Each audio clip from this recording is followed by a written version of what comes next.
কিছু কিছু ইচ্ছা পূরণ করতে পারলে অনেক ভালো লাগে। আসসালামু আলাইকুম, কেমন আছেন সবাই? আলহামদুলিল্লাহ, আমি অনেক ভালো আছি। তো কি ইচ্ছা ছিল সেটাই বলতেছি। অনেক দিনের ইচ্ছা ছিল আমি ছাদ থেকে সবজি তুলে রান্না করব। আসলে সেই ইচ্ছাটা পূরণ করতে পেরে অনেক ভালো লাগতেছে। তো আজকে আমি ছাদ থেকে সবজি তুলে রান্না করতেছি। এই সিম গাছটা কিন্তু এখন আমার সিম ধরে। সিম গাছ থেকে সিম তুলে আমি ছাদের উপর রান্না করব, অনেক দিনের ইচ্ছা ছিল।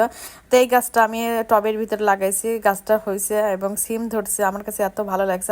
আসলে ছোটখাটো কিছু ইচ্ছা পূরণ করতে পারলে অনেক ভালো লাগে। তো এদিকে নওশিনের আব্বু বলতেছে যে দাও আমি একটু সিম উঠায়, আমারও সিম উঠাতে ইচ্ছা করতেছে।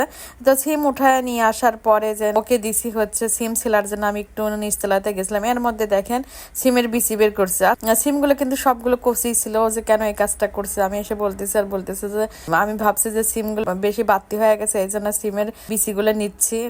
তো এই যে রান্না উঠায় দিলাম। এইখানে রান্না করব আজকে হচ্ছে ছোট ছোট ইলিশ মাছ। তো ইলিশ মাছ দিয়ে আলু বেগুন আর হচ্ছে সিম দিয়ে রান্না করব। এত হুট করে আসলে গাছে সিম থাকাতে রান্নায় চলে আসলাম।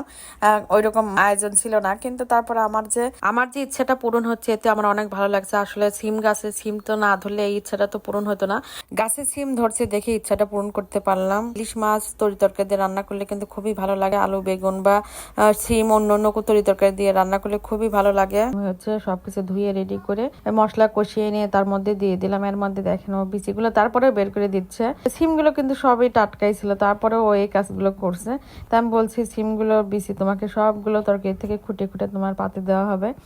তাই দেখেন ও সাথে সাথে আনন্দের সাথে রান্না করতেছে, বলতেছে তোমার যেহেতু ইচ্ছা ছিল সেই ইচ্ছা পূরণ করতে পেরে আমারও অনেক ভালো লাগতেছে। তরকারির মধ্যে পানি দিয়ে একটু কষিয়ে নিলাম। আর এই দেখেন কত বড় ইলিশ। আসলে ইলিশ মাছগুলো মিডিয়াম ছিল, এই জন্য আস্তে করে রাখা হয়েছে। মাছগুলো ভালোভাবে ধুয়ে নিলাম, আগে একবার ধুয়ে নিছি, ধুয়ে তরকারির মধ্যে দিয়ে দিলাম। মাছগুলো দিয়ে একটু কষিয়ে নিব। আর আমার রান্না করতে কিন্তু খুব ভালো লাগে, আমি খুব আনন্দের সাথে রান্না করি। আর যখন রান্না করি ও যদি আমার পাশে থাকে রান্নার সময় অনেক হেল্প করে, সেটা আমার কাছে অনেক ভালো লাগে।